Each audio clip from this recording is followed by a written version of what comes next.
My girlfriend of 5 years said, "I'm not attracted to you anymore. I need an alpha." I replied, "I understand."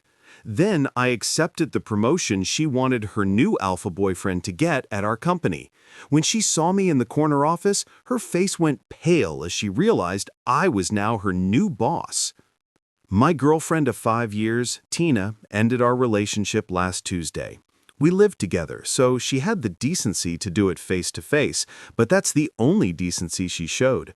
She sat me down on the sofa in the living room of the house I own and gave me a speech that she had clearly been rehearsing. She told me she loved me as a person, but she wasn't in love with me anymore. She said that she had been feeling for a while that something was missing, and then she delivered the killer line. "I'm just not attracted to you anymore, David," she said, looking at me with a sort of clinical pity. "I've realized I need a real alpha, someone who takes charge, a true leader." The insult was so direct, so condescending, that I didn't even feel anger at first. It was just clarifying. I've always been a quiet person. I'm not the loudest guy in the room. I don't brag. I don't feel the need to dominate conversations. I lead by example, through competence. I solve problems. I build things that work. I had always thought she understood and valued that about me. Clearly, I was wrong. She saw my quiet confidence as weakness. I didn't argue with her. I didn't get defensive. I just looked at her and waited for the other shoe to drop because I knew there was more. She took my silence as an invitation to continue. She confessed that she had been getting close to someone else, a guy from our company, Chad. For context, Tina, Chad, and I all work at the same large engineering firm. I'm a senior systems architect. I design the back-end frameworks for our most complex projects. Tina is a project manager, so we work in adjacent spheres. And Chad? Chad is a senior sales strategist. He's exactly the kind of guy you'd picture when you hear the word alpha used unironically. He's loud, overtly confident, wears flashy suits, and is great at giving slick presentations. He's all charisma. The substance, however, has always seemed questionable to me. Tina went on and on about Chad's ambition and his unstoppable drive, and then she revealed the real core of it. For the last 2 months, a new major position had been open at the company, Director of Strategic Integration. It's a huge step up, a leadership role designed to bridge the gap between the technical teams, project management, and sales strategy. The new director would essentially be the boss of all 3 of our departments. Tina told me with a smug sense of excitement that Chad was the leading candidate. She admitted she'd been helping him craft his proposals, feeding him inside information from the project management side to make his pitch look stronger. She was completely invested in his success. She saw him getting this job as their launch pad. They were going to be the new power couple of the office. As she was telling me all this, I just sat there. And when she was finally done, after she had thoroughly laid out why I was no longer adequate for her, I looked at her and said in a perfectly level voice, "I understand." She seemed a little surprised by my lack of emotion, but she took it as acceptance. She said she would need a week or 2 to find a new place. I just nodded. Here's what she did not know. While she and Chad were plotting his rise, senior management had been having some serious doubts about him. They saw what I saw, a lot of flash, but not a lot of depth. His strategies looked good on a PowerPoint slide, but they often ignored critical technical limitations, which my team would then have to scramble to fix. Because of this, about a month ago, the senior vice president, a man named Marcus, had quietly approached me. He told me that while I wasn't the obvious choice from a sales perspective, I was the only candidate who truly understood how all the pieces of the company actually fit together. He said the company needed a leader who could deliver results, not just promises. He offered me the director position. I was hesitant. I enjoy the hands-on work. I'm an architect, a builder. I was not sure I wanted to get into senior management and politics. I told Marcus I needed some time to consider it. I didn't mention it to Tina because our relationship was already feeling strained, and I didn't want to add a complex work dynamic to the mix. My hesitation, my desire to think things through logically, was the very thing she saw as a lack of ambition. But after her speech, after she called me weak and paraded her new alpha in front of me, all my hesitation vanished. Turning down the promotion now would validate her entire twisted narrative. Accepting it was the only move I had left. It was no longer about career progression. It was about self-respect.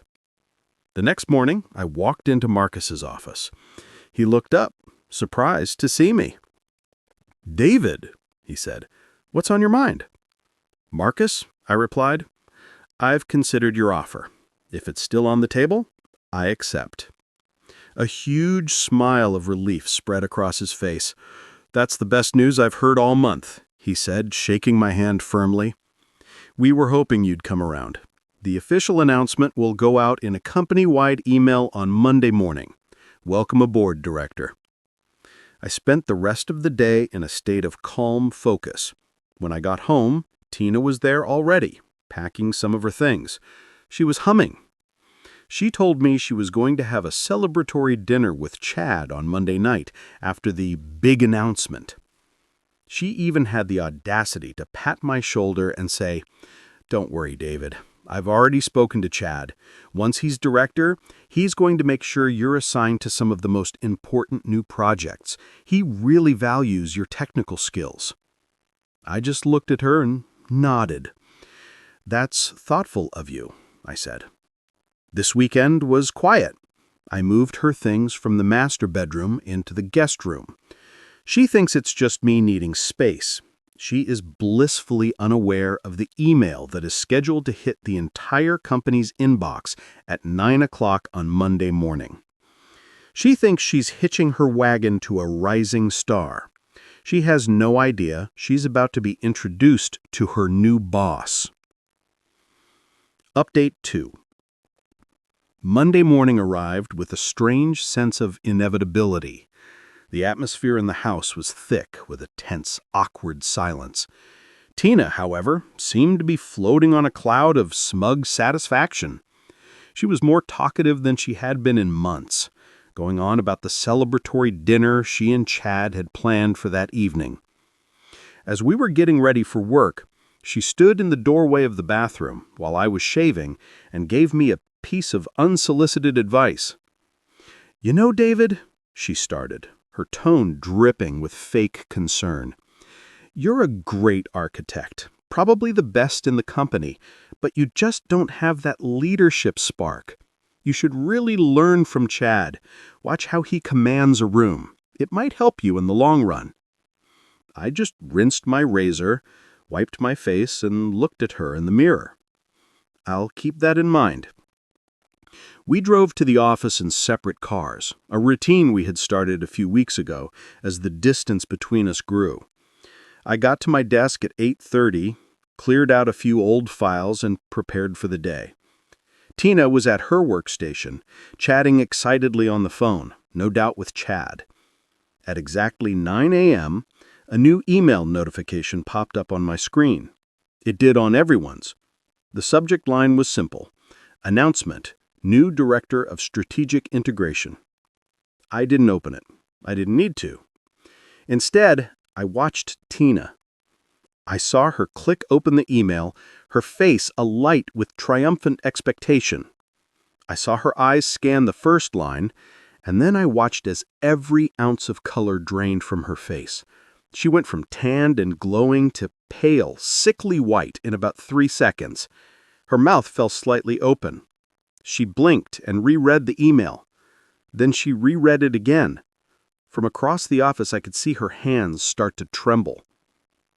She slowly lifted her head, and her eyes scanned the room until they locked onto mine. I didn't smile. I didn't gloat. I just held her gaze with a perfectly neutral expression. The sight of me, calm and already back to work, seemed to be what broke her trance.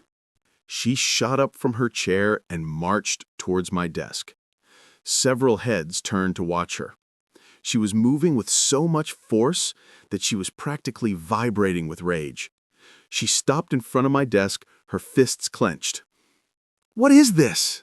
she hissed, her voice low and shaking. "This is some kind of joke, right? How did you do this? You stole this from him!"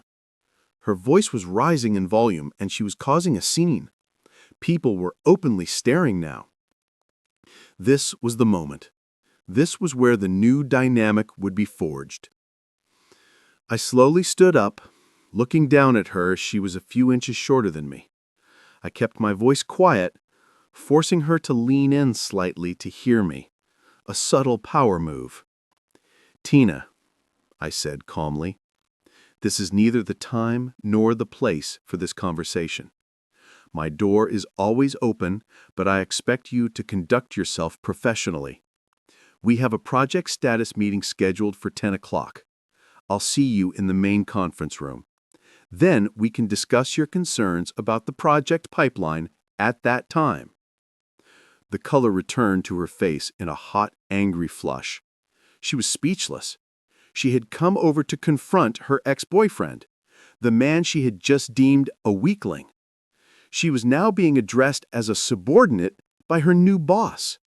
She stood there for a few more seconds, sputtering, before she seemed to realize that everyone was watching her unprofessional outburst. She turned on her heel and stormed back to her desk. Across the building, I could only imagine the meltdown Chad was having. His entire strategy, his entire identity at the company was built on bravado and the perception of being the next in line. Now, he didn't just lose the promotion, he lost it to me. That evening, the confrontation at the house was exactly what I expected. She was waiting for me when I walked in the door. She accused me of being a manipulative, vindictive snake. She said I had planned this all along to humiliate her. I let her vent until she ran out of steam. When she was finished, I finally spoke. "You didn't do this to you, Tina. I did this for myself. You made it very clear what you value in a partner. You said you wanted an alpha, a leader, someone who takes charge. You made your choice based on your perception of strength. It seems you just backed the wrong horse." I walked past her and went to the kitchen to get a glass of water. "You're right about one thing, though," I continued, my back to her. "The dynamic has changed. It is completely inappropriate for you to be living here anymore. This is my house. I need you to find a new place to live. You have 1 week." The fight went out of her then, replaced by a dawning horror. The reality of her situation was crashing down on her all at once. Her alpha boyfriend had failed. She had lost the power couple dream. And now she was losing her home. Her plan had not just failed, it had backfired in the most spectacular way imaginable. Update 2. It's been 2 weeks since I was promoted, and the fallout has been both predictable and, in a way, satisfying. The first week was all about establishing my authority, and Tina and Chad did not make it easy, but their attempts to undermine me only ended up cementing my position. My first official act as director was to call a meeting with the heads of all the departments now under my purview. This, of course, included Tina, representing her project management team, and Chad, representing sales strategy. I wanted to review the entire project pipeline to identify risks and opportunities. Chad came into the meeting with his usual swagger, but it was brittle. He was trying to act as if nothing had changed. Tina sat at the far end of the table, silent, refusing to make eye contact with me. The main topic of the meeting was a major new initiative that Chad had been championing for months. It was his baby, the cornerstone of his pitch for the director role. Tina had been its biggest supporter, ensuring her project managers prioritized it. When it was Chad's turn to present, he put on his usual show. He walked us through a slick presentation filled with impressive-sounding buzzwords and optimistic projections. When he finished, he looked around the room expecting applause. Instead, I spoke. "Thank you, Chad. The projections are certainly ambitious. However, I've spent the weekend reviewing the core architecture required to support this strategy. Can you please turn to slide 17, where you outline the data integration process? He fumbled with the remote, a flicker of uncertainty on his face. He brought up the slide. As I see it, I continued, speaking to the entire room, your strategy relies on real-time data synchronization between our legacy inventory system and the new cloud-based analytics platform. However, the legacy system's API has a hard query limit of 1,000 requests per hour. Your plan, as outlined here, would require a minimum of 10,000 requests per hour during peak business times. The system, as it currently exists, cannot support this. It will fail. I wasn't aggressive, I just stated facts. I presented data. I laid out the core flaw in his entire strategy, a flaw that anyone with deep technical knowledge would have seen, but which he, in his sales-focused world, had completely ignored. The room was silent. Chad's face went red. He had no answer. He stammered something about his technical consultants assuring him it would work. Then your consultants were wrong, I said simply. We need to shelve this initiative pending a complete architectural review. I want a viable plan on my desk in 2 weeks, not a PowerPoint deck. Tina, please have your team deprioritize all resources allocated to this project and move them to the Phoenix project, effective immediately. Tina just nodded, her face pale. She had to sit there and publicly dismantle the very project she had championed, the one that was supposed to be her and Chad's ticket to the top. In one 10-minute exchange, I had exposed Chad's incompetence and reasserted control over the company's direction, all by simply doing my job. Their next move was to try and rally support. Tina began complaining to her work friends, people she used to have lunch with, about how awkward and uncomfortable I was making things. She heavily implied that I was creating a hostile work environment, using my new position to punish her for our breakup. It backfired spectacularly.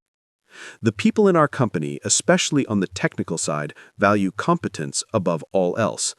They had all seen Chad's flashy presentations and had all been forced to deal with the messy reality of his flawed plans. They respected my work. They saw me kill a bad project and save the company millions in wasted resources. They didn't see a vindictive ex-boyfriend. They saw a competent leader cleaning house. Tina's complaints just made her look unprofessional and petty. Then came the truly dirty trick. Defeated professionally, they decided to try and attack my reputation.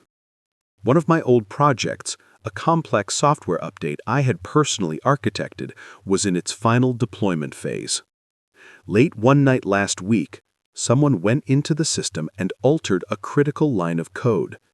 It was a subtle change, one that wouldn't cause an immediate crash, but would create a serious data corruption issue about a week down the line. It was designed to make it look like I had left a ticking bomb in the system right before my promotion.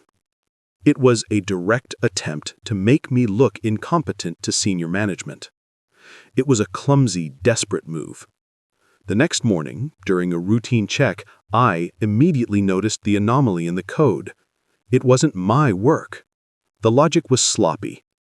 I didn't panic. I didn't even mention it to anyone at first. Instead, I went directly to our company's cybersecurity logs. Every single change, every single login is tracked and timestamped. It took me less than an hour to find it. The unauthorized change was made at 10:47 p.m. the previous night, and it was logged under a set of temporary administrative credentials, and the IP address from which the login occurred was traced directly to a workstation on the 4th floor. Chad's workstation. I now had concrete, undeniable proof of direct corporate sabotage. He wasn't just incompetent, he was a liability, and I had him. Final update. It has been 3 months since my promotion, and the final pieces of this chapter have fallen into place. The story of Chad and Tina at our company is officially over. After discovering the evidence of sabotage, I did not confront Chad or Tina directly. That would have been messy and unprofessional. Instead, I acted like the director they accused me of not being. I compiled my evidence, the cybersecurity logs showing the IP address, the timestamp of the unauthorized change, the original code versus the altered code, and a brief factual summary of the potential damage it would have caused. Then I scheduled a meeting with my boss, Marcus, and the head of human resources. I laid out the evidence calmly and objectively. I didn't frame it as a personal issue. I framed it as a serious and deliberate breach of corporate security and professional conduct. I told them an employee in a senior role actively tried to sabotage a critical company project. This represents a massive risk to our business. The reaction was exactly what you would expect from a major corporation facing a clear insider threat. HR launched a full, formal investigation immediately. Given the digital evidence, it was an open and shut case. Chad was called into a meeting with HR and legal. He apparently tried to deny it at first, but when they presented him with the logs tracing the action directly to his workstation at a time when security footage showed him in the building, his story fell apart. He was terminated for cause, effective immediately. He was escorted from the building by security, carrying his belongings in a cardboard box. Being fired for gross misconduct is a black mark on a career, one that is very difficult to recover from. The investigation naturally led to Tina. While there was no direct proof that she participated in the sabotage, her known relationship with Chad, her public outburst on the day of my promotion, and her complaints to colleagues about me creating a hostile environment painted a very clear picture. She was found to be a part of a pattern of unprofessional behavior that was contributing to a toxic work atmosphere. She wasn't fired, but her fate was almost worse. She was given a final written warning and was laterally transferred to a different division, a bureaucratic backwater of the company that handles legacy accounts. Her project manager title remained, but the projects were meaningless. Her career progression at the company was permanently stalled. She was professionally isolated, working a dead-end job, stripped of any influence or prestige. The power couple was finished. Chad was unemployed and disgraced. Tina was sidelined and humiliated. The grapevine, as always, filled in the rest. Chad is reportedly still struggling to find a new position. The story of why he left our company has, of course, made the rounds in our industry. Tina lasted another month in her new role before she quietly resigned. She couldn't handle the daily humiliation of her demotion or the looks from former colleagues who knew the whole story. The last I heard, she had moved out of the city. As for me, I'm thriving. My department is running more efficiently than ever. We've successfully launched 2 major projects, and the team morale is high. The respect I get from my colleagues is earned, not through loud talk or empty charisma, but through steady leadership and proven results. My work speaks for itself. Looking back, Tina was right about one thing. She said she needed an alpha, but her idea of what that meant was completely wrong. She was drawn to the loudest, flashiest peacock in the room, mistaking his bravado for strength. She failed to understand that real strength, real leadership, isn't about the noise you make. It's about the foundations you build, the problems you solve, and the quiet confidence that comes from knowing you are competent and in control of your own destiny. She went looking for her alpha, and in the end, she found one. She just never realized it was the man she was leaving behind.